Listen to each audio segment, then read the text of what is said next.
Hey, hey. Look at this room right now. Just look at it. Y'all really came back, and y'all brought people with you. Welcome to the Sienna Hour. I am your host, your girl, your big sister, your late-night truth teller, Sienna Lux. And if you are brand new tonight, first of all, welcome home. This is your girl's night safe space. No judgment, no pretending, no sugarcoating. Just real women having real conversations about real life. And if you were here yesterday, thank you.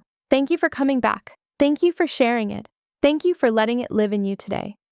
Because that is the only reason I do this every single day, to give you something that walks with you when the show is over. Now let me check in with the early birds first, because y'all were in here before the show even started, and I see every single one of you. Aaliyah said she set a reminder 3 days ago because the Sienna Hour does not miss. Aaliyah, you are right, and I love you for that. Ciara had her wine poured, lights low, phone face up before the show even started. Ciara, that is the right energy every single time. Deja told 10 women about the show today, and they are all watching together tonight. Deja, that is how movements grow. One woman at a time telling another woman she needs this. Thank you for doing that. Ebony is here for the first time because her girl Deja sent the link. Ebony, welcome home, sis. You are never leaving. Gia came in representing Miami tonight. Gia, Miami girl, I see you. We are going to talk about Miami tonight, so stay close. Marcus came through from the men's side and said he is checking the movement out. Marcus, welcome. You are in the right place, and we are glad you are here. And Tamara came back from yesterday and said she has been different all day. Tamara, that is what this show is supposed to do. It is supposed to walk with you. And the fact that it is still with you today means it found the right home. I see all of y'all, and I appreciate every single one of you for showing up early and showing up strong tonight. Now, before we get into tonight, I need to read some messages that came in from yesterday's show. Because this is a daily show, and the support does not stop when the stream ends. And I want every single woman who watched yesterday and sent their love to know that we see you and we hear you and your message matters just as much as the people who are live right now. Felicia says, I watched yesterday and cried the whole way through. The Brandon moment broke me. Thank you for this show. Renee says, I caught yesterday's episode on my lunch break today. Had to pause 3 times because I kept needing a moment. This show is everything. Vanessa says, I sent yesterday's show to my 19-year-old daughter. She called me crying afterward. Thank you, Sienna, for saying what we needed to hear.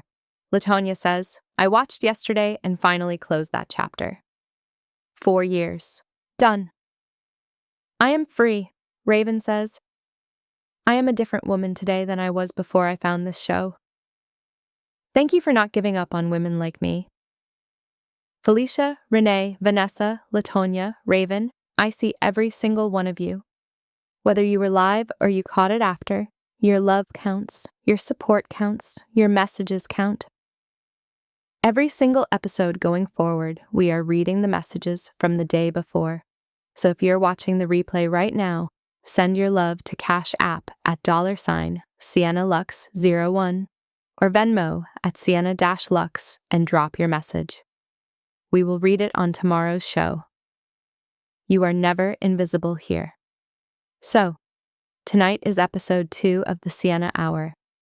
And tonight we are talking about 2 things that live in the same house. The name of that house is self-abandonment. The first room is settling, lowering your standards because somebody convinced you that wanting more makes you ungrateful, that a checklist makes you too picky, that your standards are the problem and not the people who cannot meet them. The second room is over-explaining, justifying your boundaries to people who only asked because they were planning to cross them, defending your worth to people who benefit from you not knowing it. And here's what I need y'all to understand from the jump tonight. These are not 2 separate problems. They are the same woman at 2 different moments of the same wound. The woman who settles and the woman who over-explains are both doing the same thing, making themselves smaller, abandoning themselves in slow motion. And tonight we are naming it, and we are done with it. You do not have to audition for the life you deserve. Say that again. You do not have to audition for the life you deserve. You do not have to interview for basic respect. You do not have to defend your standards to somebody who should already be meeting them. That is the thesis of tonight. And everything we do from here builds on it. And real quick before we go any further, I say, if you are feeling this energy tonight, please hit that like button right now. It helps this show reach more women who need it. Hit the like button and let us keep this community growing. Hold on, y'all. My neighbor is at it again. Now I mind my business. I always mind my business. But when the walls are thin and the volume is loud and you are sitting here recording a show about exactly what I am hearing right now through that wall, I cannot make this up. My neighbor, who I am going to call Mr. High Value for the rest of this evening because that is exactly how he presents himself to everyone he meets. Mr. High Value is having a very interesting night next door. And I will tell you all the full story in segment 2 because it requires its own segment. Trust me on that. What I will say right now is this. Be very careful what you wish for, sis. A high-value man has high-value options. And sometimes those options were already in motion long before you ever showed up. We will come back to Mr. High Value. We will absolutely come back to him. Now let me check in with this chat for a second, because y'all are already going crazy, and we have not even gotten into the topic yet. Janae says she is watching from her car because her roommate is asleep and she did not want to miss the show. Janae, you are dedicated and I love you for it. Kaya says this show is the only therapy she can afford right now. Kaya, we are going to talk about that tonight. Lachey says she has been single for 2 years by choice, and tonight she needs somebody to tell her she made the right decision. Lachey, stay right there. By the end of tonight, you will have your answer. Deshaun says he stumbled onto the show and he is actually learning something. Deshaun, welcome, King. You are in the right place.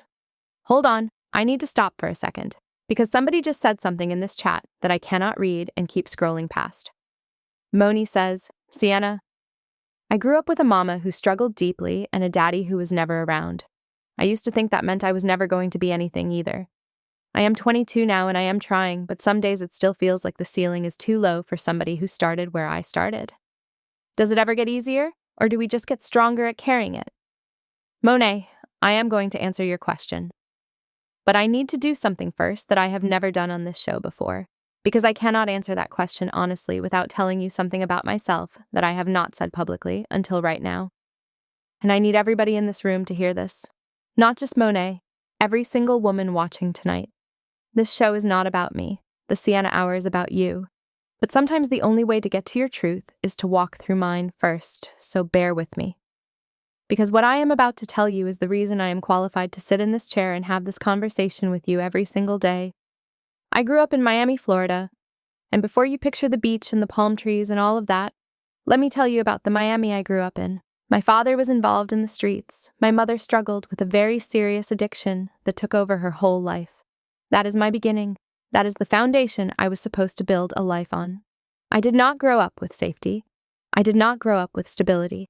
I grew up watching my mother choose her addiction over her own children. I grew up in chaos, in uncertainty, in a house where you never knew what version of your mother you were going to come home to. And in the middle of all of that, I was just a little girl trying to find something that felt like love. Trying to find something that felt like somebody wanted her. And that search got me into trouble. Because I was young and I thought I was grown, I was fast. I was out here thinking I knew everything when I knew absolutely nothing. I was chasing attention, chasing older company, chasing anything that felt like it filled the hole that my home life had left in me, making decisions that I did not have the wisdom or the life experience to understand yet. I got involved with a man who was much older than me, far too old. And at the age I was, I thought that meant I was special. I thought that meant I was mature. It did not. He was controlling from the beginning, possessive. And then when the isolation was complete and I had nobody left to run to, the relationship became abusive. He became violent, and I stayed because I did not know I was allowed to leave. Because at that age, this was just what I thought love looked like. This was just what I believed I deserved. And then I found myself facing a situation no young girl should ever have to face alone. I found myself expecting a child. At a very young age, in a situation I never should have been in, with a man who had been hurting me, with a mother too deep in her own struggles to help me, and a father caught up in the streets, He ended up in prison, and I was left holding everything alone. People gave up on me. Everybody gave up on me. Teachers looked at me like I was already a statistic. People in my neighborhood looked at me like my story was already written. And honestly, I started giving up on myself too. I remember sitting there thinking, this is it. This is as far as I go. This is my ceiling. And then my grandmother showed up. My grandmother. She did not have to take me in. She did not have to take in a young girl in crisis and then a newborn baby on top of it. But she did. She opened her door and she never once made me feel like a burden. She just showed up every single day, quietly, consistently. She made sure I went to school. She sat with my daughter when I had to study. She made sure I graduated. She never let me use my circumstances as a reason to stop moving forward. My grandmother saved my life. And because of her, I graduated high school, and because of her, I went to college. And because of her, I became a registered nurse. I kept going, even when I was exhausted, even when I was doing it all as a single mother, even when every odd was stacked against me. I had a dream of becoming a brain surgeon. That was the goal. That was what I was working toward every single day. And then I fell in love. I met a man who seemed like everything I had been working toward. I had his child, we got married, I redirected my career and became an anesthesiologist. I built something real. I thought we built it together, and then he showed me who he was. He was unfaithful. He played games, he destroyed everything I thought we were building. And I had to make a decision, stay and shrink, or leave and grow. I left. I walked away from that marriage with 2 daughters, my degree, my career, and every single piece of myself that I had almost let that man take from me. And I started the Sienna Hour. Because I needed women to know that if I could survive all of that, a father in the streets, a mother lost in addiction, a harmful relationship at a very young age, a baby that everyone said would end my life, a marriage that broke my heart, and still become an anesthesiologist and a mother and a woman who shows up in her own studio every single day and tells the truth, then there is nothing you cannot survive either. I am not talking to you from a perfect life. I am talking to you from a real one. That is why I am qualified to sit in this chair. Not because I have it figured out, but because I have been exactly where some of you are sitting right now, and I found the door. And every episode of this show is me helping you find yours. So Monet, to answer your question, does it get easier? Some of it does, and some of it you just get stronger at carrying. But I promise you, the ceiling is not as low as it feels from where you're standing right now. I know because I was standing in the exact same place as a very young girl with a baby on my hip and a world that had already written me off. Look at me now. Keep going, sis. Just keep going. Okay. I need a second because that story takes something out of me every time I tell it. But I also need y'all to know that everything I just shared with you connects directly to what we are talking about tonight. Because I settled once. I over-explained myself for years. I made myself smaller, trying to fit into a space that was never built for me. And I know exactly what it costs. Now let me check the Venmos before we get to the song. Thank you, Aaliyah, for your donation. I appreciate you so much, Queen. Thank you, Brianna, for your donation. 3 years of settling and over-explaining, and tonight you are naming it and you are done. That is the level up happening live right now. Thank you, Ciara. She called her grandmother right after the story. Ciara, that phone call is the most important thing you did today. Tell her you love her every single chance you get. Thank you, Tiana. She said this segment gave her permission to be proud of where she came from instead of ashamed. Tiana, that is the whole show right there. And thank you, Kevin, who came through from the men's side and said he finally gets why his girl watches every day. Kevin, welcome to the Family King. Cash App is $SiennaLux01 and Venmo is Sienna-Lux. Every dollar keeps this space running for all of us. Thank you, beautiful souls. And y'all, if you have not hit that like button yet, please do it right now. Every like helps this show reach another woman who needs it tonight. Hit like and share this stream with somebody in your phone right now. Tonight's reaction video is called Women Stopped Settling and Men Are Losing It, and just the title alone is enough to start a whole conversation. The comments under this video are a battlefield. Men showed up personally offended that women decided to have standards, and we are watching all of it together. But before we get to the video, we have got the full Mr. High Value situation in segment 2. And that story, y'all. I keep telling you that you are not ready, and I genuinely mean it. You are not ready for what I am about to tell you about my neighbor. He is still going, by the way, still going strong next door. We will get to that. Trust the process. And right now, before we move forward, I want to leave you with something that says what words cannot say. This song is for Mona. This is for every woman who grew up thinking the ceiling was built specifically for her. This is for the woman who settled and is done settling, who over-explained and is done explaining, who made herself small and is ready to take up every single inch of the space she was always meant to occupy. This is Touch Me Right, and it means exactly what it says. Treat me right, value me right, love me right, or do not come near me at all. Stream Touch Me Right by Sienna Lux right now on Spotify, Apple Music, YouTube, and all streaming platforms. Search Sienna Lux. Let us get those numbers moving while we are still live together. Stay with me, beautiful souls. Segment 2 is coming, and Mr. High Value is waiting. We are just getting started.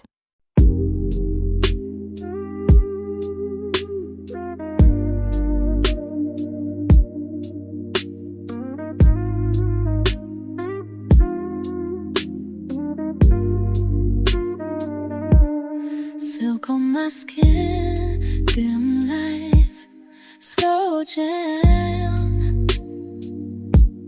You pull me closer, don't need a plan. Your hands talking, don't say a word.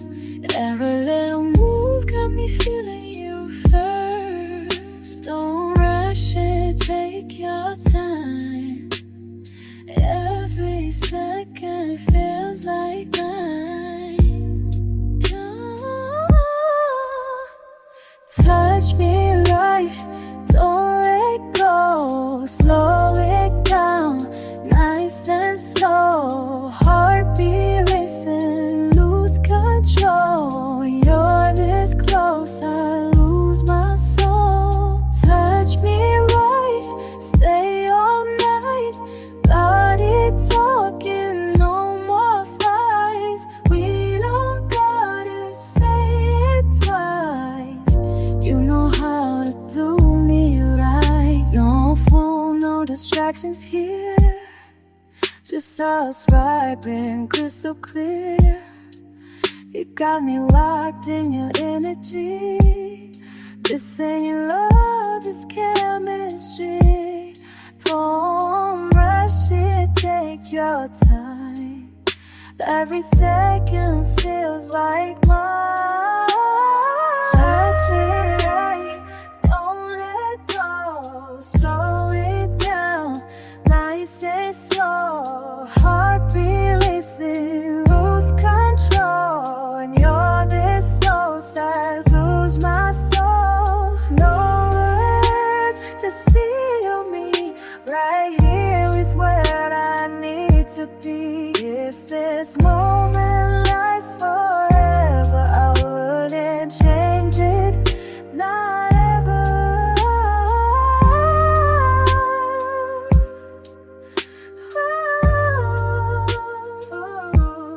Touch me, don't let go. Slow it down, nice and slow.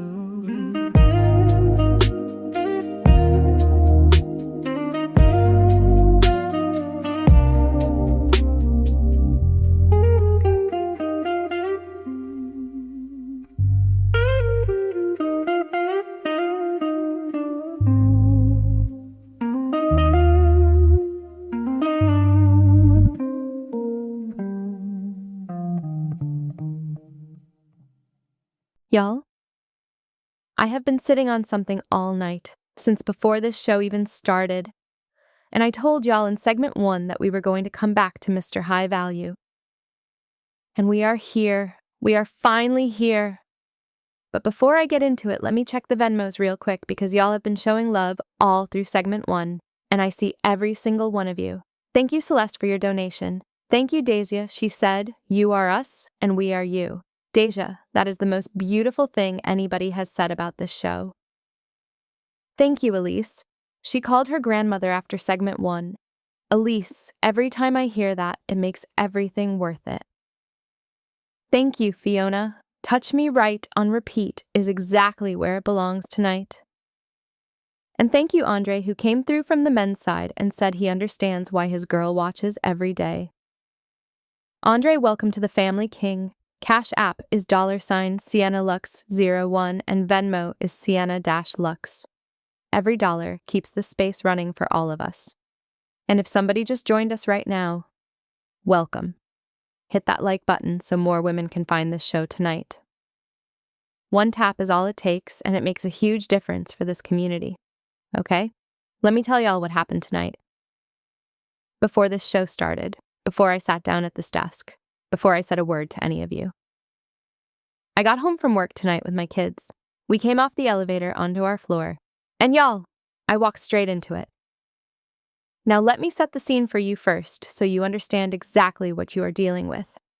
Mr. High Value has been my neighbor since I moved into this building, and on the surface, this man looks like everything. He looks like the answer to every prayer. He is fine. He is put together. He drives the right car. He wears the right watch. He has the kind of presence that makes you notice him when he walks into a room. He has a wife, beautiful woman, sweet, quiet. The kind of woman who minds her business, keeps her home, supports her man, never causes problems. A good woman, a genuinely good woman. And across the hall from them is another couple, a woman and her boyfriend. Now her boyfriend is military. He got deployed several months ago, serving his country, gone for an extended period of time. And before he left, Mr. High Value and this boyfriend, they were friendly. They worked out together in the building gym downstairs, cool neighbors. And when the boyfriend got deployed, Mr. High Value was one of the people who said he would look out for her while he was gone. He said he would look out for her. And he did, just not in the way anybody expected.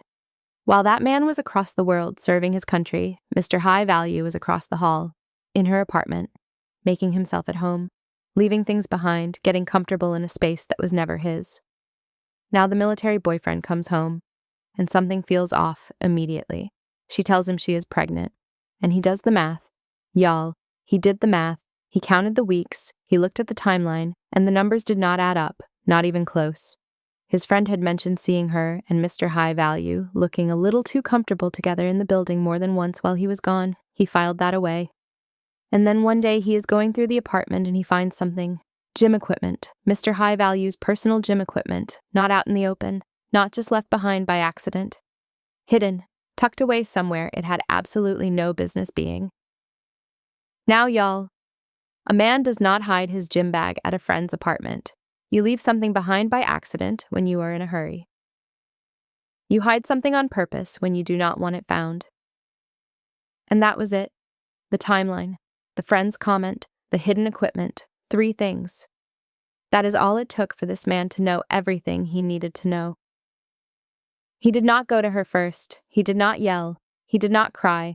He went straight to the source. He went to Mr. High Value's door. And that is when I came off the elevator with my kids. Y'all, I had my babies with me, my girls, coming home from a long day. And I step off that elevator and I walk right into a situation that I could not have prepared myself for if I tried. The military boyfriend is in the hallway. His voice is raised. He is not screaming, but he is not calm either. He is the kind of angry that is controlled and cold, and more terrifying than any yelling could ever be. Mr. High Value is in his doorway, and his wife is right behind him. And it is coming out, all of it, right there in the hallway of our floor. In front of everybody, every neighbor who opened their door heard it. Every person who happened to be in the hallway saw it, and me and my kids were standing right there in the middle of it, trying to get to our door. The wife is finding out in real time. Not privately, not gently, not in a conversation at home. She's finding out in the hallway of her own building, with her neighbors watching and her husband standing in the doorway, looking like the man she thought she knew just became a stranger. I got my kids inside. I locked my door. And I sat down at this desk and I started this show. And all I kept thinking was this. This man had everything. Everything on that checklist that women are told to look for. Fine, successful, present, put together, lives in a luxury building, has a wife who loves him, has a neighbor who trusted him. And he threw every single bit of it away. For what? For options. Because a high-value man has high-value options. And some men cannot resist exercising every single one of them, regardless of who it destroys in the process. Be careful what you wish for, sis. A high-value man has high-value options and high-value consequences. And that wife next door, that good, quiet, loyal woman who did everything right. She's sitting in her apartment right now, finding out that the life she built was built on a lie. And the military boyfriend who served his country and came home faithful, he is out here tonight, finding out that the one man he trusted to look after his girl was the exact man he should have been worried about. 3 people destroyed, 3 lives turned upside down, 1 hallway, 1 Tuesday night in Biscayne. And it all started because somebody mistook their options for their identity. Now let me connect this story to exactly what we are talking about tonight.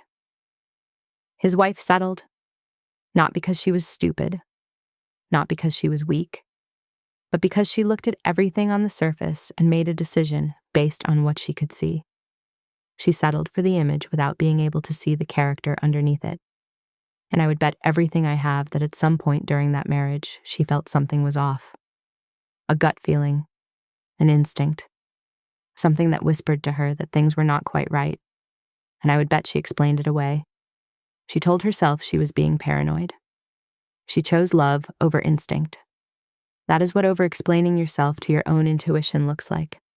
When you feel something is wrong and you spend all your energy convincing yourself it is not, your gut does not lie. It has never lied. It may not have all the details, but it always has the truth. Stop settling for the packaging. Start requiring the character. Simone says, I am sitting here with my mouth open. I cannot believe this is real. Yolanda says, the wife finding out in the hallway. My heart hurts for her. Tiffany says he said he would look out for her while the boyfriend was deployed. That is the most evil part of this whole story. Diamond says the hidden gym equipment detail just sent chills through my whole body. Kezia says she was just saying he was fine 5 minutes ago, and now she wants to take it back completely. Lena, same. The packaging fooled all of us, and we were just looking at a photo. That is the lesson. That is the whole lesson right there. We saw a photo and every single one of us responded to the packaging, because the packaging was designed to make you respond that way. And somewhere there is a wife who responded to that same packaging in real life and built a whole marriage on it. The packaging is not the person. The packaging is never the person. And right now, I do not want to say another word, because there is a song I wrote that lives exactly in this moment. In the moment after the truth lands. In the moment when you realize that somebody you trusted changed everything you thought you knew. This one is for the wife next door.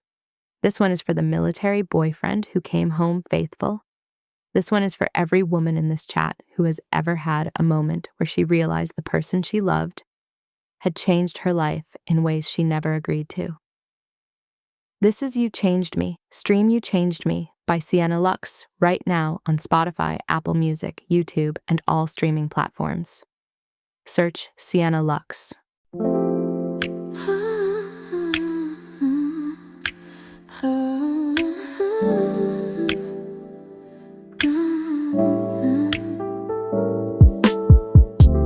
You said forever, I believe that. Gave you my heart, you ain't need that.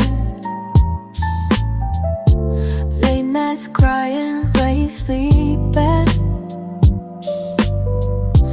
Now you calling, I don't need that. I was down, you ain't noticed. Now I'm up, yeah, you noticed. You brought me slow, now I glow different. Heart went cold, I no love the same. I gave you real, you went so distant. Now you see me screaming my name. I don't chase, I replace distance. You lost me, that's your mistake. You broke me once, now I'm built different. I don't love you the same. Used to wait for your text all night. Now my phone on D&D, I'm alright. You had me low, now I'm out your sight. Funny how on your tight now, right? You had me, you let go.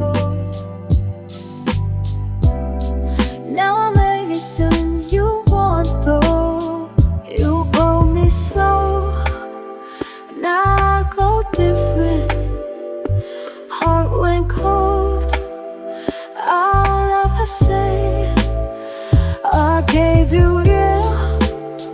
You went so distant. Now you see me screaming my name. I don't hate you, I just changed. Love don't hit me the same. What we had don't feel the same. And I'm the one you can't replace.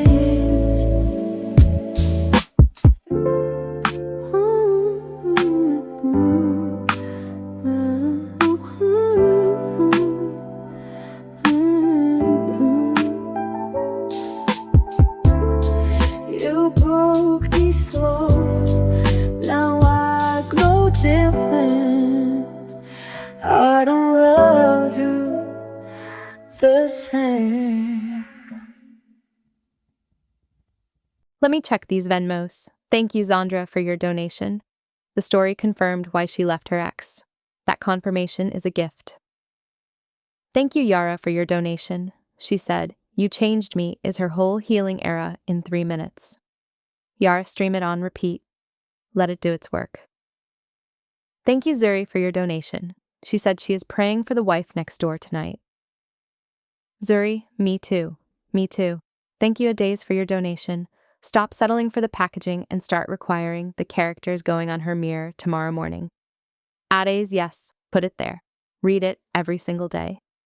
And thank you, Kendall, who came through from the men's side and said he finally gets why his sister watches every day. Kendall, tell your sister she raised her standards by watching this show. That is the whole point. Cash App is $ Sienna Lux 01 and Venmo is Sienna-Lux. Every dollar keeps this space alive for all of us. Y'all, I need you to do something for me right now. Hit that like button if this show is giving you something tonight. And share this stream right now. Pull up your phone and send this link to one woman who needs to hear everything we are talking about tonight. Just one.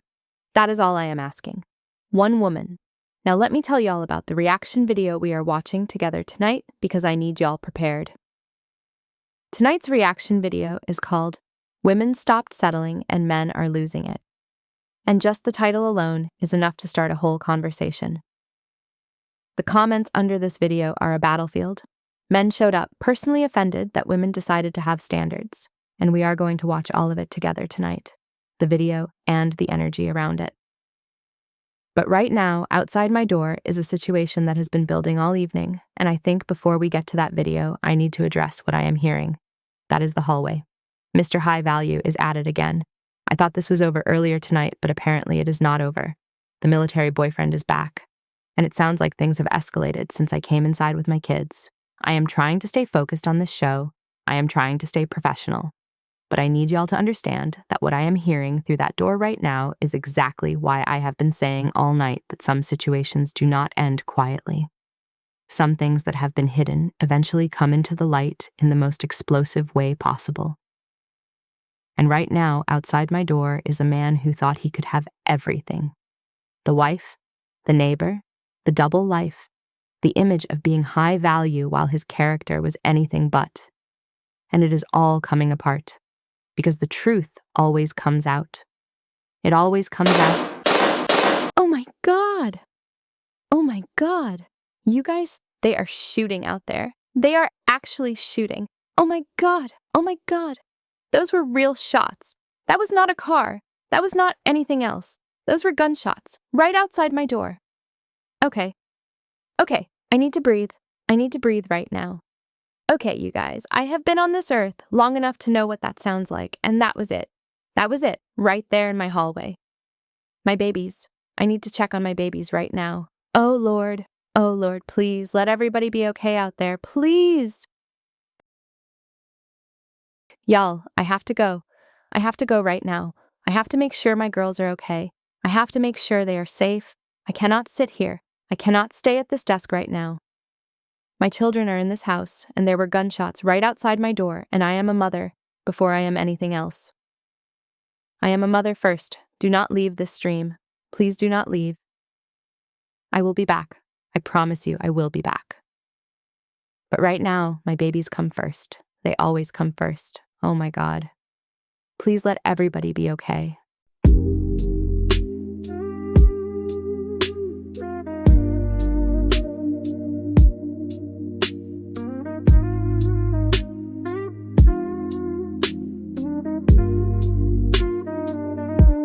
Silk on my skin, dim lights, slow jam. You pull me closer, don't need a plan. Your hands talking, don't say a word. Every little move got me feeling you first. Don't rush it, take your time. Every second feels like mine. Touch me right, don't let go. Slow it down, nice and slow. Heartbeat racing, lose control. You're this close, I lose my soul. Touch me right, stay all night. Body talking, no more fights. We don't gotta say it twice. You know how to do me right. No phone, no distractions here. Just us vibing crystal clear. You got me locked in your energy. This ain't love, it's chemistry. Don't rush it, take your time. Every second feels like mine. Touch me right, don't let go. Slow it down, nice and slow. Heartbeat racing, lose control. And you're this so sad, lose my soul. No words, just feel me. Right here is where I need to be. If this moment lasts forever, I wouldn't change it, not ever.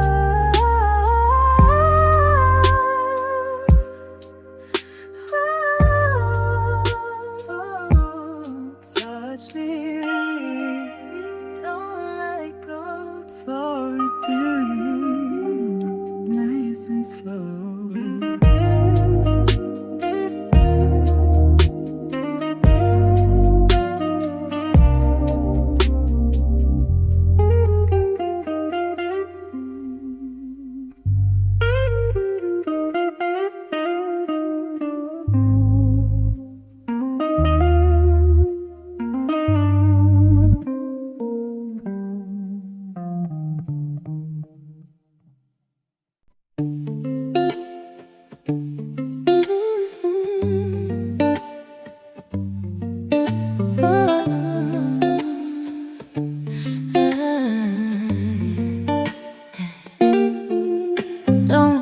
Don't say goodbye. Yeah, just stay, just stay, yeah, just stay.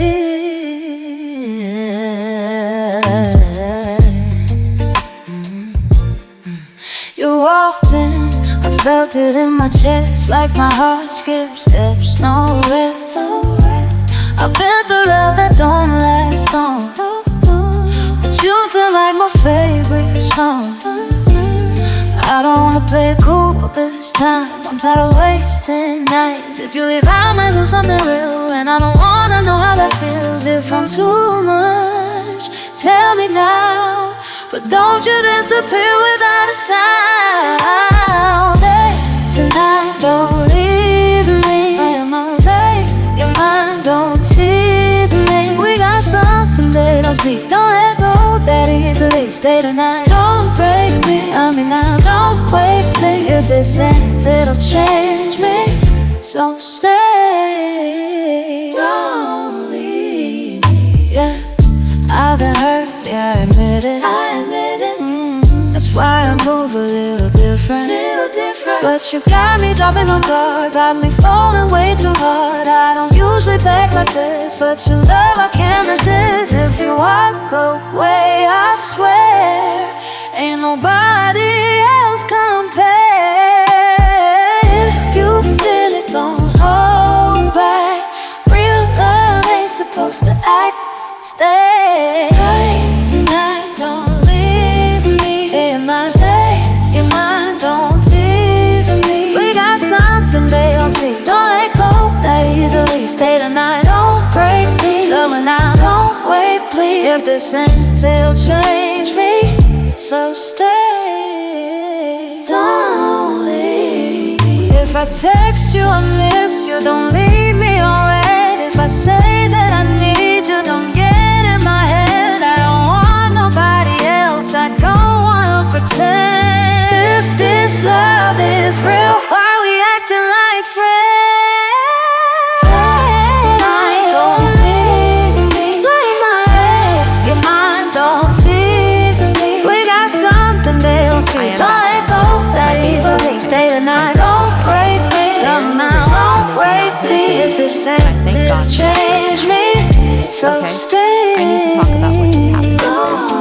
I know I said I was not going to say anything else about the situation next door, but what just happened in that hallway is not something I can sit here and pretend I do not know about. Because I know half this building knows right now, and the other half is about to find out. So let me tell you what I personally know. What I personally saw and heard with my own eyes and ears tonight. I am not going to speculate. I am not going to add anything extra, just the truth of what happened. Mr. High Value got shot. He got shot right there in that hallway. The same hallway I walk through every single day with my children. That hallway right outside my front door.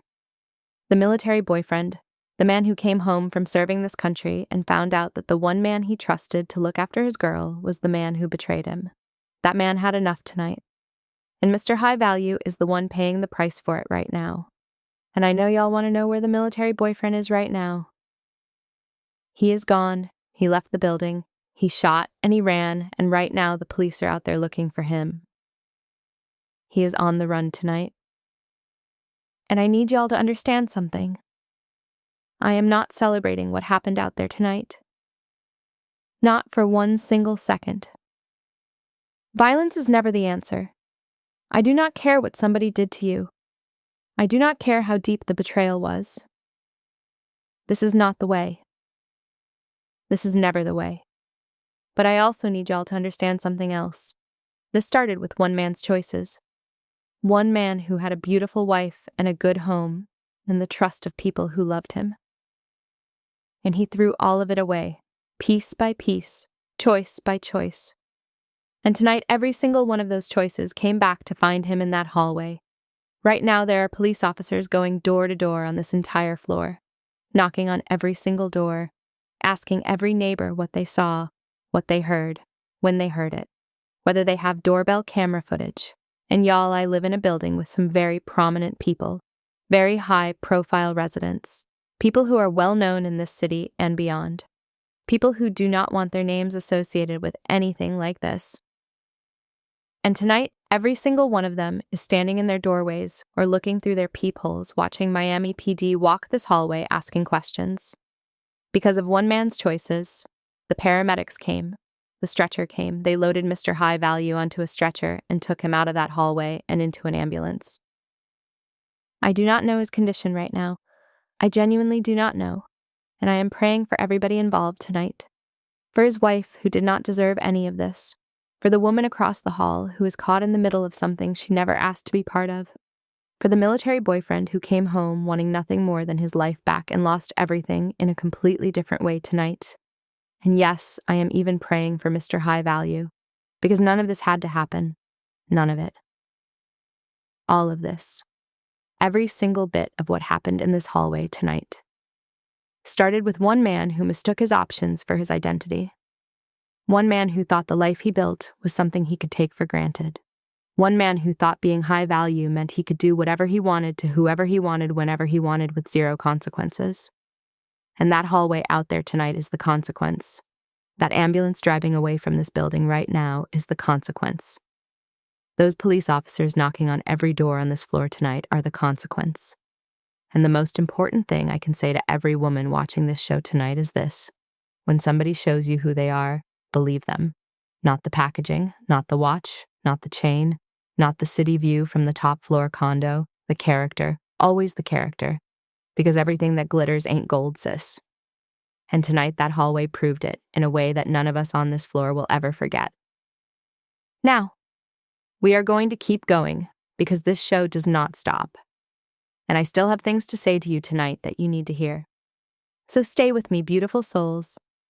We are going into segment 3 together, and I promise you what comes next is going to take everything that happened tonight and turn it into something that changes the way you see yourself forever. Stay with me. We are not done yet. Women stopped settling and men are losing it. After everything we just went through tonight, that title hits different, does it not? Okay, let us go. Standards in dating and whether or not women should lower their standards just so that they could just have a man. This is the reason why so many career-driven women have problems in the dating world. You say, I want a man that makes $100,000. You eliminated 85% of all men. Half of that 15% is married. Half of them gay. Then you want him over 6 feet, 2%. He can't be obese, 1%. You want a half a percent of a man that you gotta look for, you gotta find him, and then he gotta like you back. Most women aren't asking for a man to be 6 foot with a six-pack making 6 figures. All we ask is that a man be faithful. That he doesn't feel like cooking and cleaning is woman's work. He doesn't expect to split the bills but not the chores. Here's men under 6 foot getting married every single day. These are not our requirements. These are what men think that women want. The same men who are complaining that a woman's standards are too high are expected to meet a woman who is a virgin but also an acrobat in the bedroom, who wants to split bills and loves to do nothing but her spare time except cooking and cleaning and raising children. He's also submissive in every way, including the finances, even though he's the one with bankruptcies and bad credit. Men want to be the only one who have standards. He actually just proves his own point, because most women in a relationship with a man right now, that man isn't 6 foot with a six-pack making 6 figures. You're not lucky enough to get the 0.5% of man that you're talking about? Or did women give men who weren't those things a chance like they've always done? I don't think single women are being unrealistic. I think they just refuse to make any more concessions than they already have. What they don't understand is that some women would much rather be single than to settle. They're not mad that your standards are too high. They're mad that you have standards at all. And that's it right there. They're mad that you have standards at all. If you put the phone down, put the tablet down, put the computer away, and you go outside, you will see normal women, average, like they say, average women with average men everywhere. This fantasy of women want only 10% of men, women want six figures and 6 feet. It's a lie. Women are not saying this to them. And you know what? The women that they keep on bringing on these podcasts, they bring them on to say those things so that they can have clips to say, see, this is what women want. You notice they don't bring women who are advocating for certain things on their platforms. There's always a certain set, and they're giving them alcohol and all sorts of stuff. They are bringing these women on to say what they already want them to say. Average men and average women are getting married every day, having a family every day. So them talking about what women want, and it's so wrong, it simply means, again, they're not actually talking to women. They don't know because they don't talk to women. They don't listen to women. They don't value women's opinion and women's inputs. So keep your standards as high as it needs to be for what you are and what you deserve. Y'all need to listen to that. Some of y'all women are just easy to be with. So to give a little backstory here, this person pops into a Lyft and he overhears a conversation between the Lyft driver and the Lyft driver's girlfriend. And she's fussing at him. She's like, I told you I needed my car back here by a certain time. Apparently the Lyft driver is using his girlfriend's car to drive Lyft and make extra money, but now he's interfering with her money because she had some business set up that she needed to get to and he still has her car. And so when he finished the conversation fussing with his girlfriend, he hangs up and then he turns back around to the passenger and he was like, I wish I could just leave her. And so the passenger is like, well, why don't you? And he's like, well, she makes it easy. She pays all the bills. She lets me drive her car. No other woman is going to let me do all the things that she lets me do. And, the person makes the point that, sometimes men are with you because it's easy. And that is true. You thinking that you being being a ride or die because that's what men say they want, you thinking that you're being loyal, you thinking that you're holding him down and all that, men only step up when they're required to, and they only appreciate what they have to work hard to get. If he's not getting a job, if he's not taking you out, if he's not doing these things, he is capable of doing all of those things. He just doesn't have to do those things for you, so he won't. When he gets with the woman that he feels honored to be with, that he thinks is a catch, the one that he's always wanted to be with, his dream girl, he will step up and he will do for her all the things that you never required him to do. When you try to be so ride or die and you have no requirements for him, he will never step up to be the man that you always wanted him to be, but he'll do it for somebody else. Yeah. And I don't even want the term dream girl to be thrown out there, like, if you are just perfect enough, then he will do those things for you. Even if he feels like you are the quote unquote dream girl and that you are everything that he would want, he will still try to see how much he will get away with. If you do not have and enforce boundaries, he's still going to push to see how much he can get away with, to drop the bar even lower, because he'll just exploit you if you let him. That the bottom line is, if a man wants to exploit you and you make it easy by not having and reinforcing your boundaries, he will absolutely do it. Someone in the comments said, a man who needs a home will always fall in love fast. Someone else said, my boyfriend mama told me to be softer and make him do stuff and stop always doing it myself, and it worked for me. Someone else said, I worked retail for a long time. I was helping a man. He was buying an iPhone for his longtime girlfriend of five plus years. I suggested jewelry. He said, no, I don't want her getting the wrong idea. Women's standards today are completely unrealistic. Who are you referring to? I have a playlist of like 150 videos at least, has to be, at this point, of just how absurdly, embarrassingly low the bar has gotten. I don't know how it can go any lower. Their list of what they want in a guy is too long. This is why you hear women saying, I can't find any good men. There are no good men out there. Is it though? Because I feel like when you talk to actual women, like real women in the real world, as opposed to just looking at videos of street interviews on TikTok, that you find the bar is not nearly as high as you guys make it out to be. Right? The bar is basically to be better than nothing.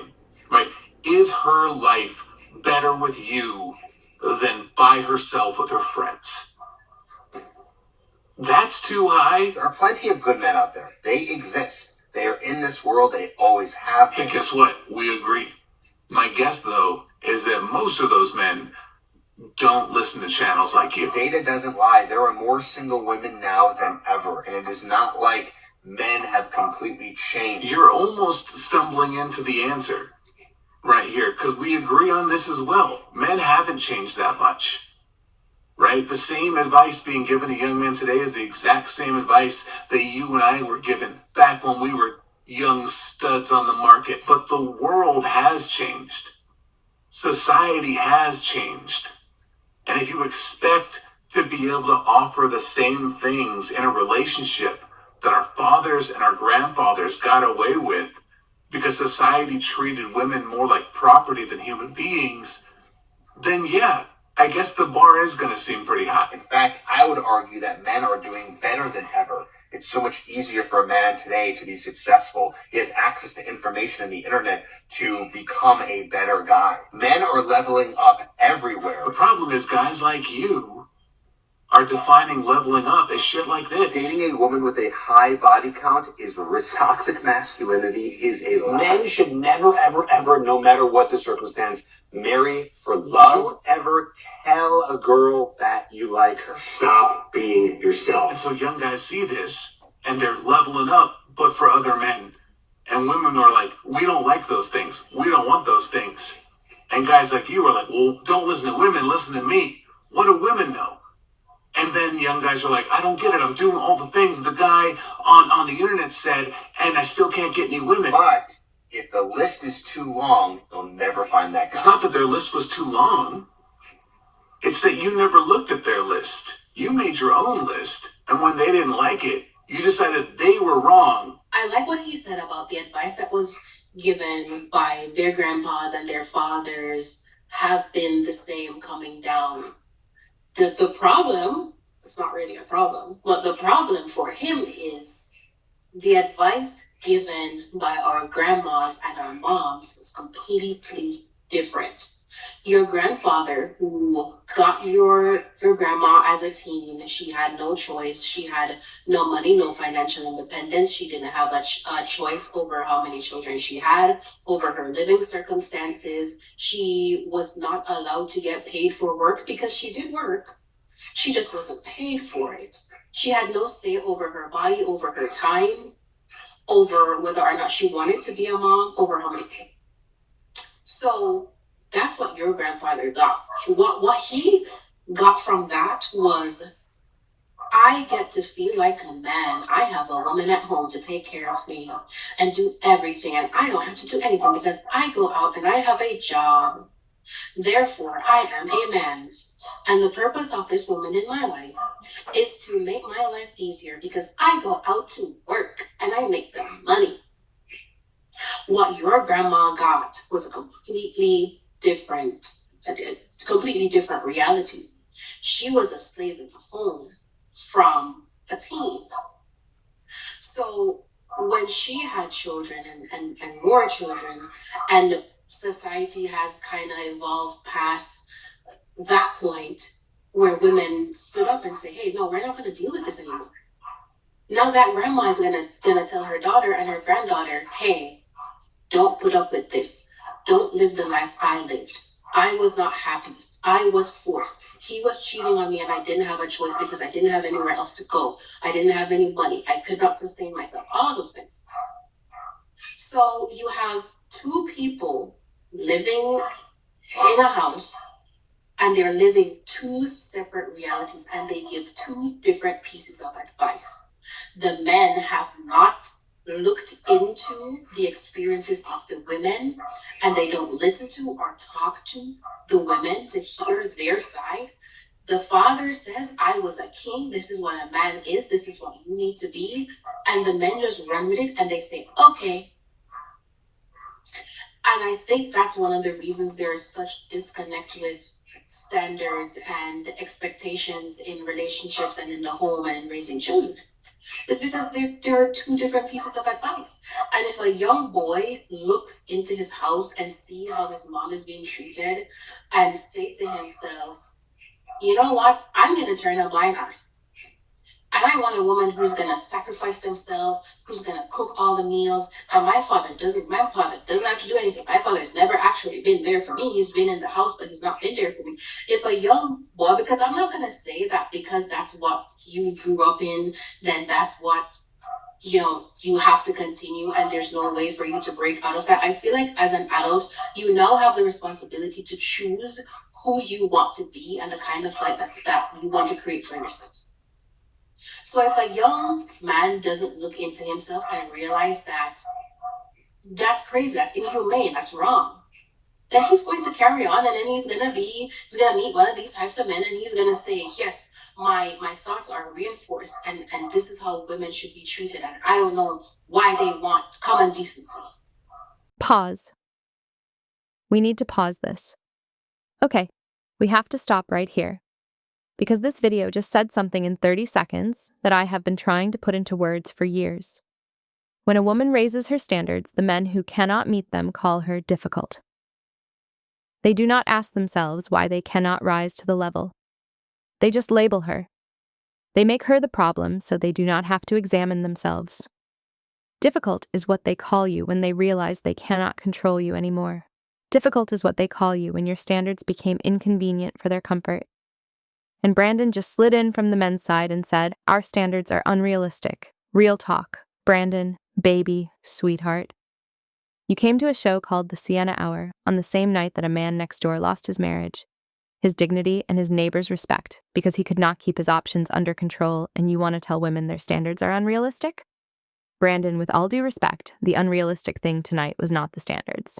The unrealistic thing was a grown married man thinking he could run a double life in a building where everybody knows everybody and nobody would ever find out. That was unrealistic, Brandon, not the standards. Welcome to the Sienna Hour, King. Glad you're here. Let us keep watching. It's sad and it's silly, but I like that they open their mouths and they talk so we know to avoid them. Her standards are too dang high. David, this is like That's what you exactly told what's me wrong to is. do about being late today. This is exactly what I thought. Standards are too high. And if you keep your standards as high, you're never going to find someone that you like. You're going to be 35 years old, and guess what? The same guys you're going to be chasing after, they're going to find chicks 10 years younger than you, and they're going to go after them. It's just going to happen.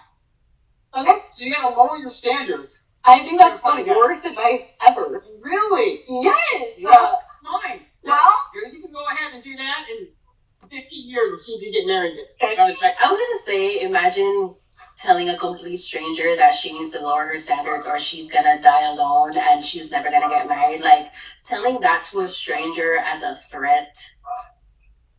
You know how sick you have to be in your mind to think that I should just lower my standard and allow just any man, just any man, just so that I can say I have one. These men are disgusting.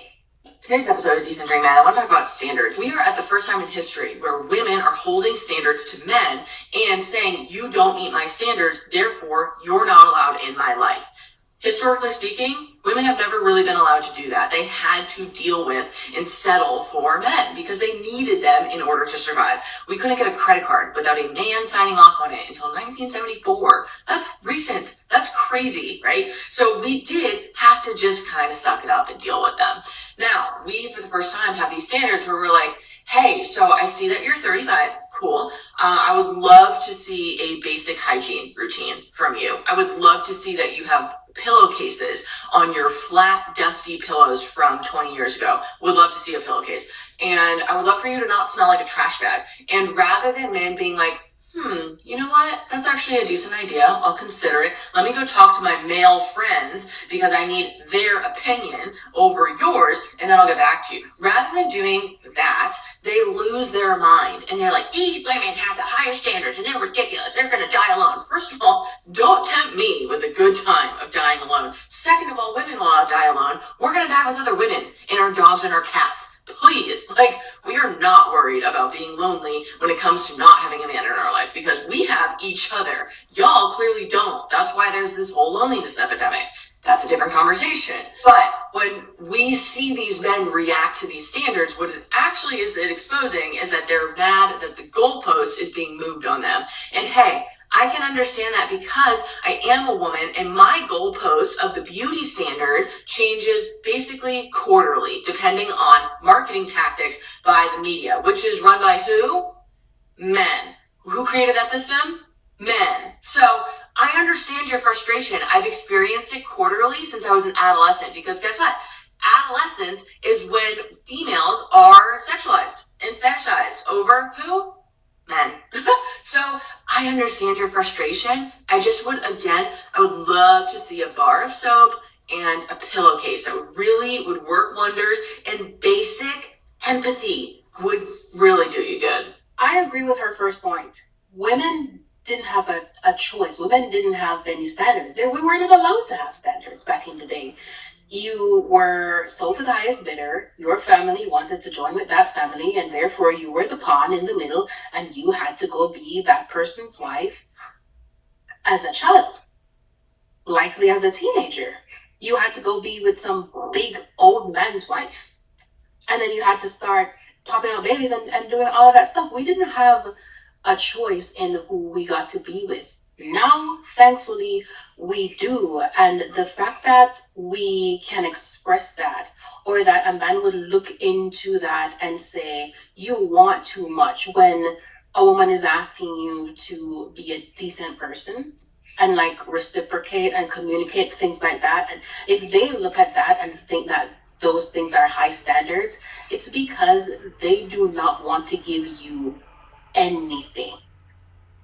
They think you should be happy with anything, with any way they show up. I'm sorry, those days are done. So he spent that much on a wedding ring for you as a gesture. What does he get in return? I think I should answer that. So I get a partner that's loyal. I get the mother of my children. I get the most. So he goes on to say that he gets to be with the most beautiful woman he's ever met. He just, just really giving us this glorious story how he proposed to her in Italy. Just beautiful. So let's look at the contrast of this video, and then I'm going to show you another one. So when you plan on proposing, you starting something. Why do I need a ring to show you my love and dedication to you when I do that on a daily basis? A ring is making it official. So do you see the difference in the interview? The first man, you know what I'm saying, he paid $35K for a ring. $35K. And when that man tried to check the woman and say, so what do you bring to the table? You want to know what that man said? He stood up for his woman. He said, because she's the mother of my children. Because I love her. Because of how she treats my family and how he treats her family. Go watch the full video if you can find it. But the point is, he's like, she's my partner. She's my woman. That's why I paid for it. And this man talking about, well, I don't think you need a ring. I don't think you need a ring. You know what I'm saying? If I just love you. What? So, there's this video going around of this non-black woman saying how black women always accept the bare minimum. How black women are so used to, just taking anything they can get. And she was like, her culture would never do that. I think she was an Arab woman or something like that. But the point is, we accept the bare minimum and we expect the bare minimum. She's begging to be proposed to. Already living with him. Mind you, this girl getting proposed to in Paris. With a $35K ring. And you with an average looking man who don't even want to marry you for real. Talk about love. Black women, please, we just gotta accept the best. We need to set our standards up. We are not gold diggers for having high standards. We are not bad people for having high standards. These women out here doing it right. We doing it wrong. If you are considering lowering your standards, let this video be the sign that you need to not do that. And don't ever negotiate your worth with a man, because he will always come up with the lowest of the low if he's someone who does not value you. The difference between the man who says, let me answer that question of what you're bringing. First of all, that is a disgusting question. This man has his wife or his fiance, and he bought her this ring, and you're gonna ask, oh, he spent this much money on you. What are you doing in return? That is a disgusting question. And that just shows you the mindset of these childish, stupid men who would even think that that's a question to ask a woman. And he stepped up and he said, I'm going to answer that for you. You're the mother of my children, blah, blah, blah, blah, blah. If it's not like that, it's not worth it. I'll never forget, I told a man one day that I wanted to learn how to crochet. Do y'all know that within not even a week, he was at my door with a big tote bag full of sunflowers, because I love sunflowers, and 7 different yarns, 7 different colors of yarn, every size of a crochet needle that you can think of, a beginner book that has so many different patterns and just the basics on how to crochet, and a list that he made of YouTubers that makes tutorials on how to learn how to crochet, and a $100 gift card for Joann's before they went out of business, and told me, this is how you can start learning how to crochet, and the gift card is for anything that I may have missed. Why would I ever lower my standards? I'll never forget, I told... Now, this is an example of intention. Going out of his way to go search up YouTube to find people to teach her how to crochet, get her the basics that he thinks that she would need, give her a gift card to say anything that I missed. That is intention. Now, of course, this act doesn't guarantee that it will be a good match. He would be a good partner, a good father, whatever. But why would you not want them to come correct from the get-go? Ladies, standards, okay? High standards protect you from low quality experiences. When you elevate your standards, you naturally begin to filter out people, places, things, the job, the friend, the relationship, the man, the whatever it is that is beneath you, that is draining you, that does not align with who you are or where you're going. And no, having standards does not mean you think you're better than anyone. It means you value your time, your peace, yourself, and your future. Because at some point, it's not about just, oh, is this good, or is this fun, or is this good enough? But is this good for me? Does this align with who I am and where I am going? Tricky because low standards, and I think this happens a lot when we're younger and we don't fully get it up there in the mind. Low standards can feel fun at first. That man, that it's a little toxic or whatever, but eventually you got to grow up out of that because those low standard experiences will cost you. It will definitely cost you in the future. So it's okay to be picky with your time, your energy. You're not asking for too much. You're asking the right questions and you're protecting yourself. I think for a lot of us women, when we go through a period of not knowing where our standards are, our boundaries are, and how to enforce them, when we go through that period, that is the period in time that we learn some of our most painful lessons because we spend a lot of time holding on to things that don't serve us, things that are hurting us, without truly realizing that if I let go, if I wait for what I truly desire, need, deserve, then I might get the positive experience that I'm looking for. And it is not your business how other people perceive your standards. Your standards are about protecting yourself and about giving yourselves the experiences that you want and that you feel like you deserve, rather than pleasing somebody else, because people are going to put themselves first. So if your standards are based around somebody else's feelings, you need to reevaluate. Women have been completely gaslit by men for far too long, in my opinion, and I just want to get out a very important message that both women and men need to be aware of. Women get to decide as a collective who gets to live on and who does not, okay? So if women collectively agree that you're dusty, musty, and crusty, and they decide not to sleep with you, not to bear your children, your entire legacy and your entire bloodline will die in the ground with you, never to be seen again and to be forever forgotten. That's what happens to you. And the world will probably be a better place for it. No offense. Women have been convinced by society to compete for men and to fight for their attention or whatever. But ultimately, there are no consequences to a woman not having a partner. If anything, scientifically and statistically, she lives a healthier, happier, and longer life if she chooses not to deal with you. It's a risk that women can take.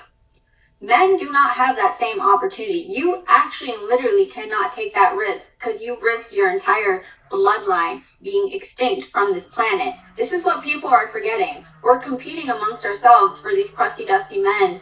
But women spend their entire life cultivating relationships and community. The likelihood of a woman dying alone is at like 10%. For you, however, it's at least like 57%, and that's high. That is something that you should actually be scared of. This whole idea that women's standards are too high and we need to lower our standards, it is complete bullshit and it's gaslighting. Women couldn't even have their own businesses until like 1988. We've been like forced to depend on men. As time goes on, that's no longer a factor. You guys are becoming obsolete because providing sperm is not enough. I know you think that's enough, but it's not enough. You existing is not enough. You have to do more. I vape, but I don't like need to vape, you know? I only do when my friends do it, or on the weekends. I don't know. I don't even like to think about it. Sorry. Women have... The comment that she's replying to said, how all the average women having crazy high standards in 2023 is mind-blowing to me. So an average woman, whatever means they're using to define average, an average woman should not have high standards. An average person should not have high standards for themselves is what I'm getting from this. So if you're average, and I'm gonna assume that means you're not making six figures, and you're in that sort of status, because all that they use to quantify like value on people, which is sick, is like physical things. It's never really about who they are as a person. It's always about materialistic kind of things. So if I am not from like a rich family or whatever, or I don't have like a business or some sort of thing where I'm making a lot of money to show as some sort of status symbol, then if that's not my reality, then I would be considered average. And just by being average, my standards should be low so that men like that can have ease of access to me and my life and my environment. Yeah, absolutely not. And they're not for you. Like, that is a very real revelation now, that not all women are going to be for you, and there's going to be different leagues and classes of women for different people.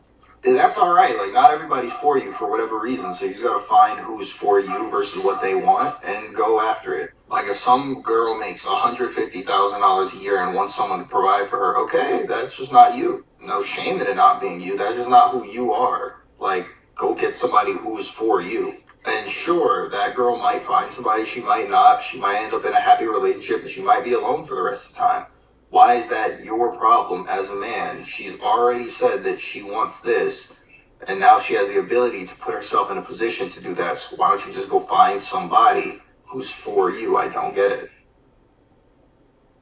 Someone in the comments said, as someone who makes that and doesn't prioritize a partner making more, they crash out just knowing you make more than them.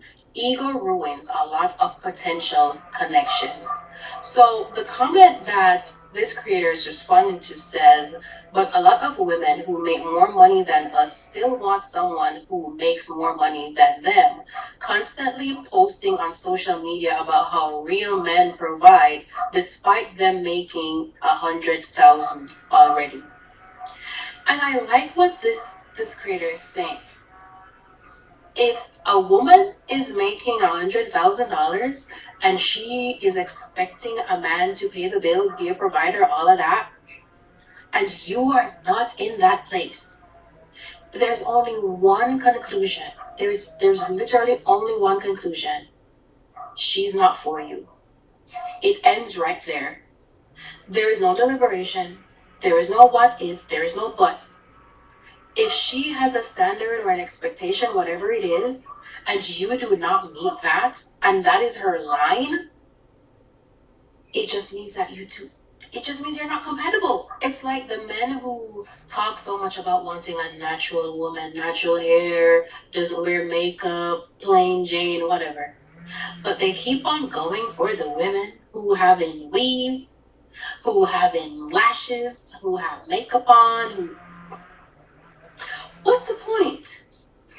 To try to humble her? To try to prove that you could change her? Oh, when I met her, she was this sort of woman, but then I was the one who finally got to crack her. No, you're not cracking anything over here. I am who I am. And that's why I always say have high self-esteem before you go out into the dating market, because if you have no self-esteem, you're about to have zero. You're about to have negative self-esteem when you deal with men who do not expect you to have standards because they want to do whatever they want to do to you. They're your type. They're your type in every single way. I will never tell a woman that, oh, you should just change your type. You should just try somebody else. That doesn't work. That doesn't work. If a man is a horrible man, he's just gonna be a horrible man. Whether or not he's tall, he's short, he has money, he doesn't have money, it's what's on the inside that will determine how he treats you and how you function together.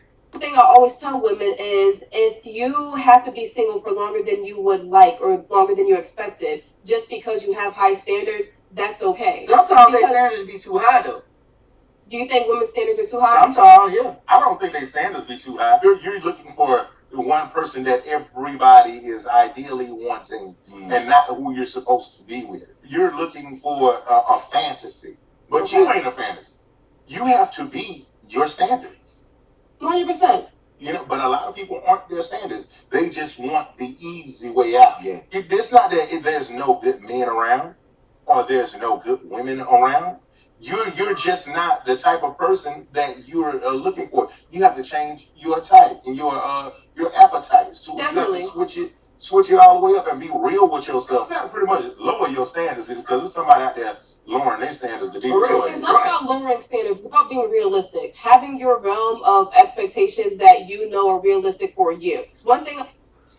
I agree that if you have a certain standard, it needs to be that you're there. Right? If you want somebody who cares about their health, who has a fit body, who, goes to the gym or whatever, but you don't do any of that, you don't care about your health, you have like poor health behavior and stuff like that, then you would not be compatible. And you could not expect that somebody who is into that stuff would be into you, because it's likely that they're going to have the same standards. Standards, I think, should be someone who is equal to or like slightly above yourself. If you are looking for someone who is like completely different from you in every single way, I think that would be unrealistic. You have to actually be your standard. Someone in the comments said, the bar is beneath hell, I'll stay single. Someone else said, even when you are your standards, you still get judged for having those standards. And that's absolutely true, but you know what? That's fine. Who cares? What other people think about you is none of your business, and that's something that I stand by. Someone else said, how high is too high, and who is taking measurements? Someone else said, so respect boundaries and fidelity is a fantasy, I guess. Whew. It's like women keep on saying we're not asking for that much and they still can't meet it. In that case, don't ever try to lower your standards out of loneliness. Promise you, it will not end good for you. One thing that I'm not letting a man have is his way with me. There are two things that you need in this life as a woman, and that is high standards and strong boundaries. If you do not have them, you need to figure out how to get them immediately, like your life depends on it, because it absolutely does. 95% of these men that you meet will be absolute losers. It is your responsibility as a woman to not give your body to them. Your coochie is very absorbent. Do not put it past your own body to absorb whatever the fuck this man that you're dealing with has going on. And for the women that want to argue that they have needs, and have those needs and shut up, this is not for you guys. This is for the women that want to elevate and understand that it is a lot longer process to get to where you want to go when you're laying down with a loser that does not deserve you. Now back to the women that know what they have to offer and know what they deserve. Do not let a man try to negotiate your standards. Men are always going to try to negotiate. It's your responsibility to not let a man talk you out of your panties because you are lonely. You are going to be lonely, right? And when I say that, I mean that you are not going to come across a bunch of great men that you're going to have all this great connection with. It's just not going to happen. You're going to have to be okay with your solitude. Your best bet is to get some money, get a hobby, hang out with friends and family. Say no to crumbs and bums, okay? I love you guys. Bye! Now, one of the things that she said that's really important, being lonely. What do you do when you're lonely? When you feel for companionship, but the men around you, the men you interact with, the men you meet, do not match your standards. I like her advice here. Get busy. Go make some money. Go have a hobby. Go out with your friends. If you're an extrovert and you crave, going out, you crave people to balance yourself out, then you can find that in friend groups. You can find that in even going out with yourself. If you are unhappy going out with yourself, if you're unhappy having experiences by yourself where you absolutely always need another person to be there with you, I think you should look into that. I think you should look into why that is, because that is not a healthy place for you to be. I understand that there are certain experiences that we want to share with people, but if you are in a place where maybe you don't have a lot of friends, or you have friends who are not interested in the same hobbies as you, and you don't want to do that hobby anymore because you don't have a friend to share it with, that's a bad place to be. It's a bad place to be where the only highlight of your life is having someone to date. If you leave work, you go home, and the next thing on your agenda is a man, like, you are going to eventually find yourself settling, because if there's a void there without a man, and you think that a man is what you need to complete yourself or to feel whole in yourself, you will, I guarantee you, you're going to end up compromising. You're going to end up settling. You're going to end up being in a place where that man is going to take you for a fool, but because you feel lonely and because you feel like you can't do any better and you can't live without this man, you're going to settle for it. And that man is going to take you for a fool. I promise you, he's going to take you for a fool. Last week I made a video about washing the dishes or something like that, and some guy left a comment that said, men would be more willing to help wash the dishes if you didn't complain that we did it wrong every single time. But because you complain, we're just not going to do it ever again. Which is something that I think every woman has heard at some point or another from her partner, like, I never do it right, so I'm not doing it. And usually this is in the context of something like the dishes or the laundry, and the woman sitting there saying, well, you put the 2-year-old's clothes in the 6-year-old's room, and so like that's objectively wrong. I'm not critiquing you, I'm just asking you to do it correctly because it makes all of our lives easier. And these men go, no, I'm out, I'm done. And it's an easy way for them to say, like, I'm not doing chores anymore because you're too picky. And I find this really funny because I think if we flip the script for a second, these men have similar standards for the things that they care about and that make their lives easier. Because here's the thing, when your 2-year-old's clothes are in your 6-year-old's room, it makes your mornings a little bit harder, right? It makes it harder to get them dressed. And I was thinking about this because I was just using my husband's duct tape. This is the duct tape from his garage. My kids wanted me to put 2 boxes together. And so I said, great guys, let's go get some duct tape from the garage. We'll find it in Dad's garage and we will use it. Now here's the thing about my husband. His garage is incredibly organized. Every single thing has a home, it has a label. It is so organized because he wants to know that when he needs to go in there to get a nut or a bolt or tape or a battery, he knows where it is. So I'm returning the tape to his garage, and I got this tape from that back corner over there. There's a drawer that says tape, and he has all kinds of tape in there, and that's where I got this. But I don't want to think too hard right now, so I'm going to put this in this drawer right here. This is actually labeled batteries. I'm going to stick this with the batteries because honestly, who cares? It doesn't matter to me where this goes, and like, it's really not a big deal. So now, the next time my husband goes to use that duct tape, he's not going to be able to find it, right? He's not going to know where that duct tape is. So chances are, he's going to come in here and he's going to say, hey, Paige, do you know where my duct tape is? Did you happen to use it? And I'm going to say, yeah, I did actually, and I just put it back in the garage. I don't really remember where, though. And he's going to say, well, there's a drawer, like, that says tape. Can you make sure to put it in there next time? And I'm probably going to say, no, you know what? It's so annoying. Every time I do something, you tell me that I do it wrong. And so, like, no, I'm just not going to bother next time. I'm just going to leave it out and you can put it away yourself because honestly, I'm tired of you criticizing me. Feels similar, right? Like if you're putting the bowls where the plates go and you're putting the cups where the forks go, and if you're putting your 2-year-old's clothes where your 6-year-old's clothes go, that is frustrating. It is not as if your wife is just this control freak who wants to nag you all the time. She wants things in a specific place because it makes everybody's lives easier, right? When you turn around and you go to get a bowl and it's full of cups, that is frustrating. And now you have to look around your kitchen to figure out where the bowls are. It is not that women are controlling or have too high of standards. Oftentimes, it's that they've been the person in charge of making sure that the home is running efficiently, and so everything has a home. Because when it does, things move faster. It's easier. The same way that when you go into your garage and you need a specific screwdriver, you want to know where it is. So maybe the next time you do the laundry and you happen to put something in the wrong drawer and your wife corrects you and says, hey babe, actually the pajamas go here, do you mind putting them there next time? You can assume that she doesn't just like to nag you for fun. She's asking you to do that because it just makes the home run more smoothly. I agree with her 100%. They're particular about the things that they want to be particular about. Someone in the comments said, I wonder if those men quit their jobs every time their boss corrects them. They don't, they suck it up, and then they do the right thing. Someone else said, you have such high standards. There's still food on the dishes. Someone else said, weaponizing competence so they don't have to do it ever again. Someone else said, I rearranged his toolkit the same way he loaded the dishwasher. We never had a problem since. Isn't it childish though? That's the word that keeps coming to my mind the more I hear these stories. Childish. It's childish as a man to be arguing with your partner about chores and doing it correctly. Loading the dishwasher correctly, there's a correct way to load it. There's a correct way to do laundry.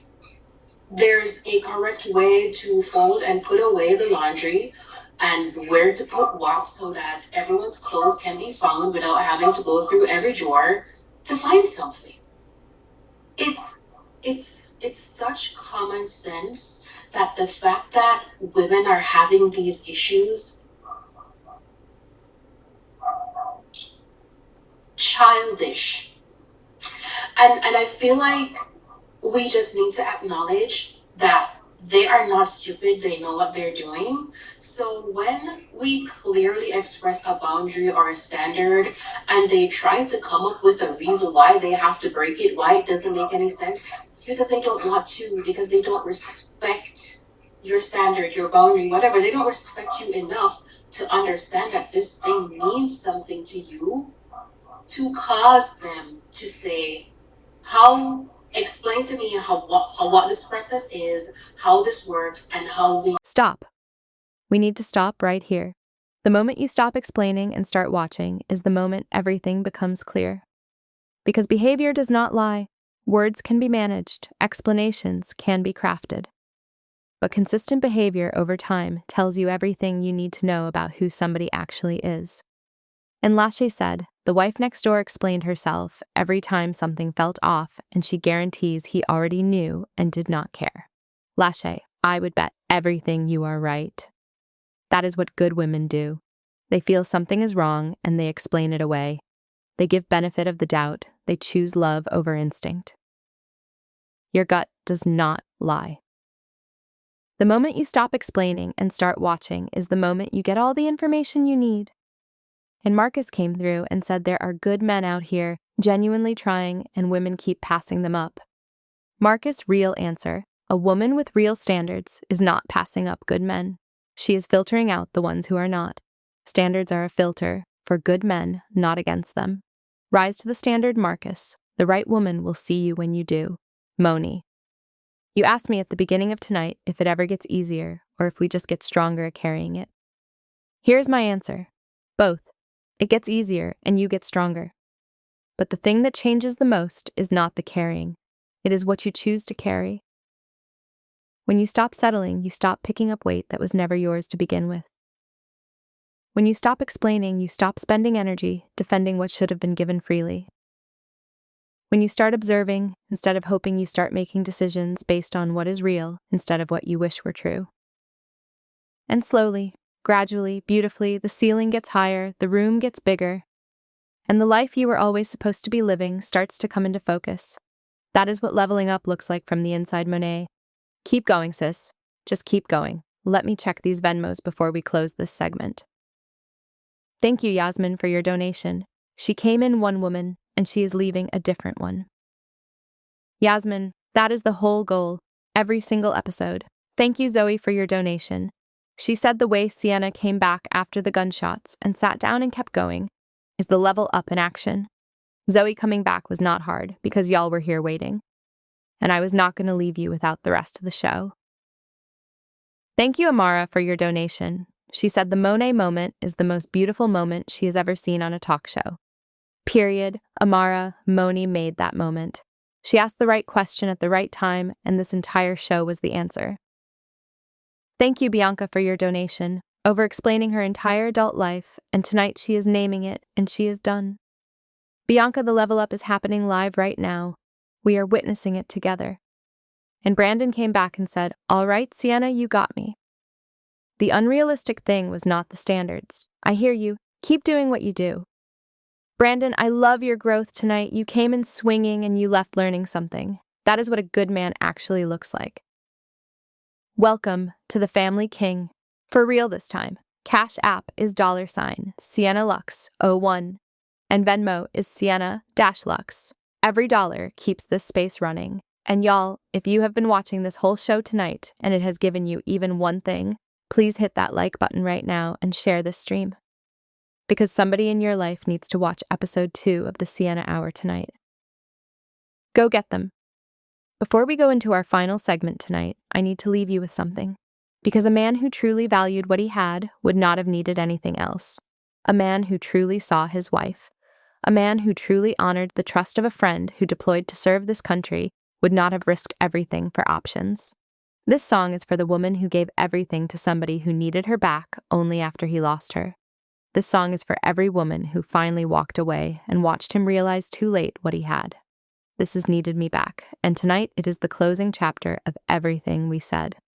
Stream Needed Me Back by Sienna Lux right now on Spotify, Apple Music, YouTube, and all streaming platforms. Search Sienna Lux. Stay with me, beautiful souls. One more segment. We are closing this show out the right way. Before we go into our final segment tonight, I need to leave you with something. Because a man who truly valued what he had would not have needed anything else. A man who truly saw his wife. A man who truly honored the trust of a friend who deployed to serve this country would not have risked everything for options.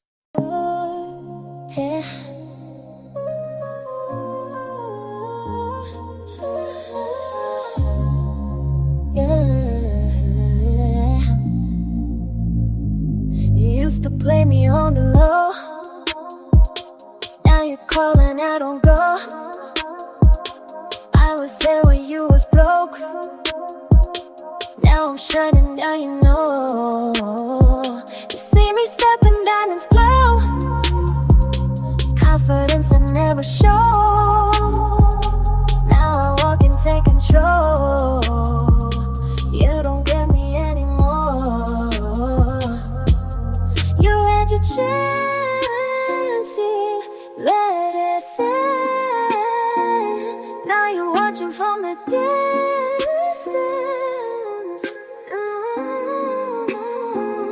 Now you need me back. I don't need you.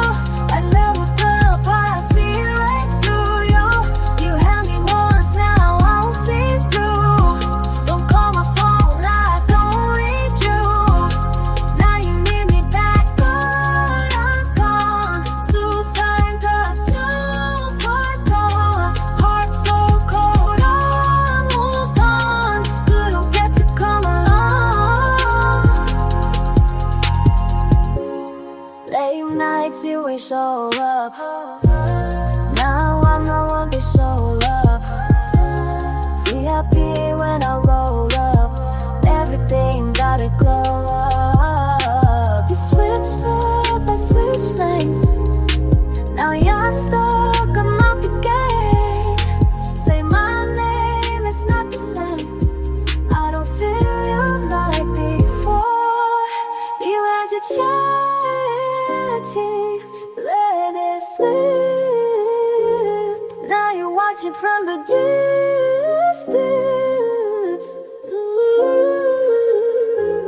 Now you need me back, I don't need you. I leveled up, I see right through. No feelings, no stress, you lost me, that's it. I'm good on my own, don't need your love no more. Now you need me back.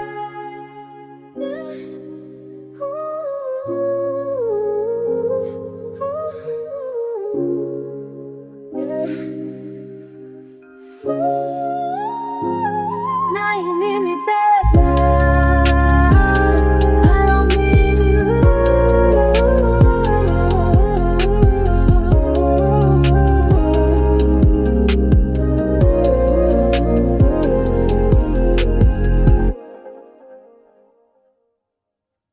Beautiful souls, we made it. Y'all, we actually made it through this whole show tonight, and I do not say that lightly. Because tonight was not just a show. Tonight was an experience. Tonight was a whole journey. And the fact that you are still here in this chat right now at the end of it means everything to me. We started with a story about a little girl from Miami who grew up in chaos and found her way through it because of one woman who showed up for her. We talked about settling. We talked about over-explaining. We watched a video about women who finally chose themselves. We witnessed a real situation in a real hallway that showed us exactly what the consequences look like when someone mistakes their options for their identity. And through all of it, every single moment, you stayed. The women who have been here since the beginning of segment 1, the women who joined during the video, the women watching the replay right now.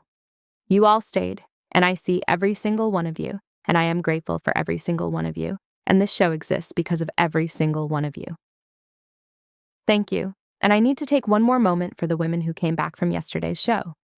When you came back, it told me that what we built in episode 1 was not just entertainment, it was a foundation. And foundations get stronger every time somebody chooses to come back and build on them. Raven came back, Alicia came back, Priscilla came back, LaTanya came back. And they brought other women with them. If you are a returnee tonight, I want you to know something. You are not just a viewer. You are a founding member of this community. And I do not take that lightly. Not for one single second. And before we go into our closing tonight, I need to say one more thing about the situation next door. His wife packed a bag tonight. She packed a bag. And she walked out of that door. With nothing but herself. And I want y'all to really hear this, because this is the most important thing I am going to say tonight. She was not the one who lost tonight. She was not the one who lost. She walked out of that door with her dignity intact, with her truth intact, with every piece of herself that she came into that marriage with. He lost. He lost the woman who stood beside him. He lost the respect of his neighbors. He lost the friendship of a man who trusted him. He lost the image he spent years building in one Tuesday night in one hallway. And she walked out of that door free. That is not a loss. That is a level up that the universe chose for her. And sometimes that is how it happens. Sometimes the level up comes not because you planned it, but because the truth finally got loud enough you could not ignore it anymore. Mr. High Value next door lost everything tonight trying to keep his options. And the most valuable woman in that building? She is the one who walked out that door with nothing but herself. And sis, that is everything. That has always been everything. Kezia says she packed a bag and I started crying. She chose herself. She actually chose herself. Lena says the wife is the level up of tonight and she does not even know it yet. Mia says he lost everything, she lost nothing. That is the message of tonight. Andre says, as a man, I hope she finds somebody who deserves her. Real talk. Andre, that right there is what a good man sounds like. And that is the energy we welcome on the Sienna Hour every single day. Now, before we get to the affirmations tonight, we have a male commenter who just came through. And I need to address this because this is the kind of thing that happens on a show like this, and I am not going to just scroll past it. Dre says, with all due respect, Sienna, you out here talking about standards and settling, but you got 2 baby daddies by 2 different men. Maybe fix your own house before you lecture everybody else. Okay, Dre. First of all, thank you for giving me the opportunity to address this on camera, because this is exactly the kind of comment that tries to silence women who dare to talk about their journey publicly. And I refuse to be silenced. Yes, I have 2 daughters by 2 different men. I told y'all that myself in segment 1. I did not hide it. I did not whisper it. I said it clearly, and I said it proudly because those 2 girls are the greatest thing that has ever happened to me. And yes, my life has not been a straight line. If you were here for segment 1, you know exactly what I survived to get to where I am sitting right now. A drug dealer father, an addicted mother, an abusive man at 14, a marriage that ended in betrayal. None of that disqualifies me from this conversation. Dre. All of that is exactly what qualifies me. I am not up here pretending to be perfect. I have never once claimed to be perfect. What I said in segment 1 is that I am not talking to y'all from a perfect life. I am talking to y'all from a real one. And real lives have chapters that do not always go the way you planned. The difference between me and the people I talk about on this show is not that I never made mistakes. The difference is that I learned from every single one of them. I chose myself every time I needed to. I walked away when walking away was the hardest thing I could do. And I built something out of everything that was supposed to break me. And Dre, here is what I need you to understand. The number of children a woman has and who their fathers are does not determine her wisdom. It does not determine her worth. It does not disqualify her from speaking truth. If anything, the women in this chat who have lived complicated lives are the ones who understand these conversations the deepest because they have lived them. You do not get to use my children as a weapon against me. Not on this show. Not tonight. Not ever. My girls are my testimony. My journey is my qualification. And the Sienna Hour is standing on both of those things, and it is not moving for anybody. Now, Dre, if you are still watching, I hope something from tonight stayed with you, because this show is for everybody who is willing to grow, including you. Destiny says Sienna just handled that with so much grace, I am in tears. Jasmine says she said my girls are my testimony, and I absolutely lost it. Camille says Dre came to drag her, and she turned it into the most powerful moment of the whole segment. Gabrielle says the number of children a woman has does not determine her wisdom. Writing that on my wall tomorrow morning. Aisha says I love how she never raised her voice. Not once. That is what the level up looks like in real time.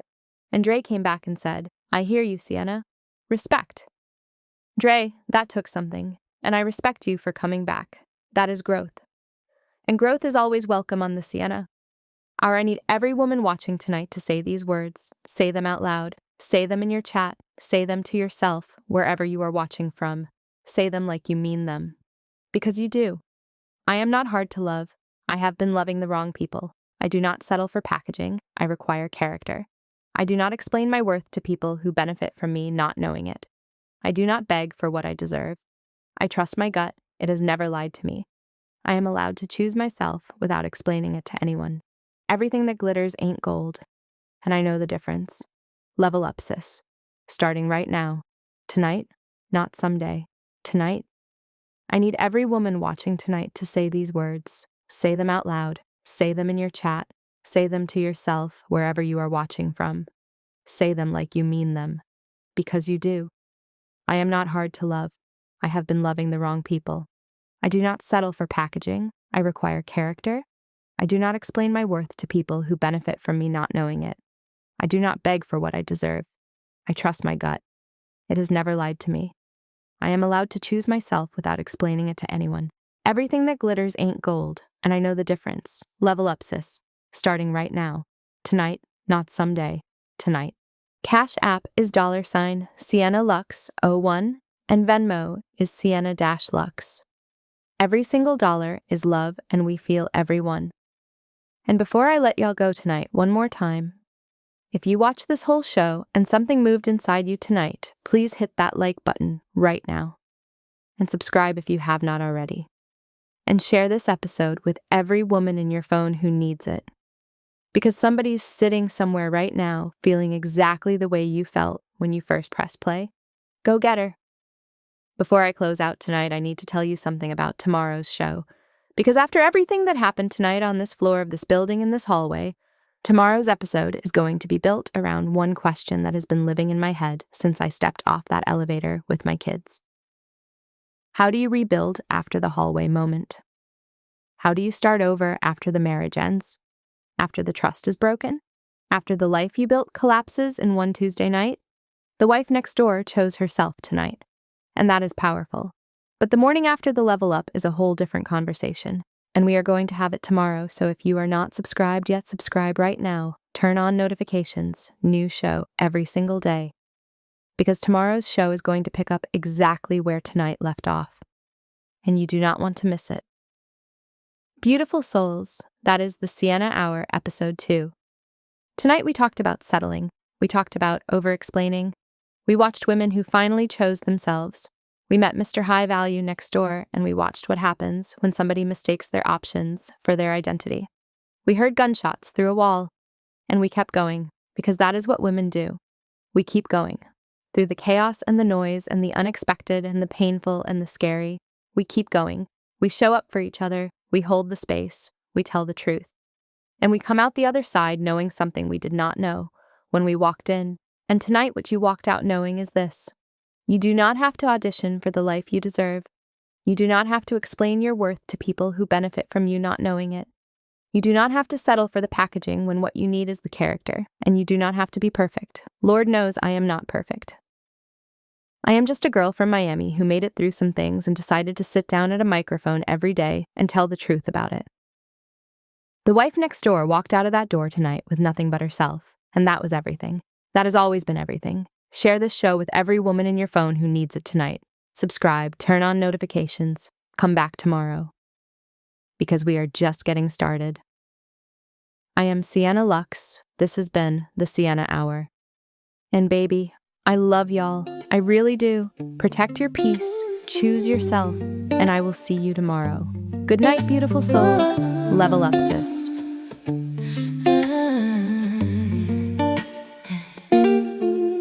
Don't say goodbye. Yeah, just stay. Just stay. Just stay.